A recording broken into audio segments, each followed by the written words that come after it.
Γεια σας παιδιά, σήμερα θα δείξουμε πώς να χτίσουμε μια δική μας ομάδα. Λοιπόν, πρώτον πηγαίνουμε στο MyW που λέει και Edit Teams. Διαλέγουμε μια ομάδα και στις επιλογές εδώ Number 1 θα πατήσουμε, θα το επιλέξουμε και θα αλλάξουμε τον χαρακτήρα και βάζουμε τους δικούς μας.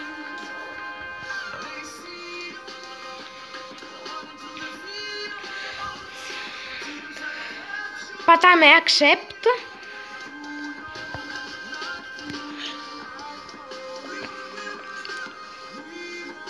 Πάτα το.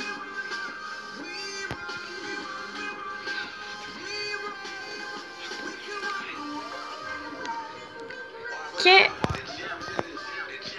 αυτό ήταν παιδιά, εύκολο πράγμα. Γεια σας.